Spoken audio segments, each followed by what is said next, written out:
ईश्वर ने किसी को भरपूर सौंदर्यता दी है, किसी को कम दी है। किसी को बुद्धिमत्ता से संजीव किया है, किसी को कम दी है।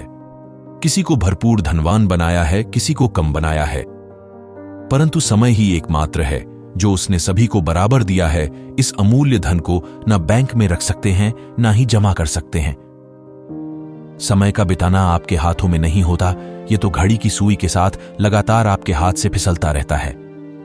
आपके हाथ में तो बस इतना रहता है कि आप इस समय का कैसा उपयोग करते हैं। अगर सदुपयोग करेंगे तो अच्छे परिणाम मिलेंगे, अगर दुरुपयोग करेंगे तो बुरे परिणाम मिलेंगे। ध्यान देने वाली बात यह है कि हमारे पास कहने को तो 24 घंटे होते हैं, लेकिन वास्तव में इतना समय हमारे हाथ में नहीं होता। सच तो यह है कि समय के एक बड़े हिस्से पर हमारा कोई नियंत्रण नहीं होता। 8 घंटे नींद में चले जाते हैं और 2 घंटे खाने पीने, तैयार होने एवं नित्य कर्म आदि में चले जाते हैं। यानी हमारे हाथ में दरअसल 14 घंटे का समय ही होता है। दूसरे शब्दों में, जीवन में सिर्फ 48% समय पर हमारा नियंत्रण संभव है, जबकि 42% समय हमारे नियंत्रण से बाहर होता है। सुविधा की दृष्टि से ये मान लें कि 40% समय पर हमारा नियंत्रण नहीं होता, जबकि 60% समय पर होता है। इस संदर्भ में सदियों पहले भर्तृहरि की कही गई बात आज भी प्रासंगिक है। विधाता ने मनुष्य की आयु 100 वर्ष तय की है, जिसमें से आधी रात्रि में चली जाती है, बची आधी में से भी आधी बाल्यावस्था और वृद्धावस्था में गुजर जाती है, और बाकी बचे 25 वर्षों में मनुष्य को रोग और वियोग के अनेक दुख झेलने पड़ते हैं और नौकरी चाकरी करनी पड़ती है।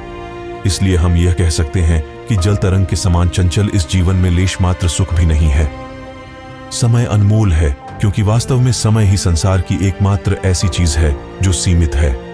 अगर आप दौलत गंवा देते हैं तो दोबारा कमा सकते हैं, घर गंवा देते हैं तो दोबारा पा सकते हैं, लेकिन अगर समय गंवा देते हैं तो आपको वही समय दोबारा नहीं मिल सकता। हमारे पास जीवन में बहुत कम समय है और यह समय सीमित है। यदि हम अपनी अपेक्षित आयु 100 वर्ष मान लें तो हमारे पास जीवन में कुल 36,500 दिन ही होते हैं।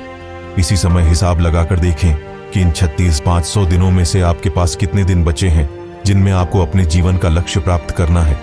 नीचे दी गई आसान गणना करके खुद जान लें कि आपके पास अब लगभग कितने दिन बचे हैं।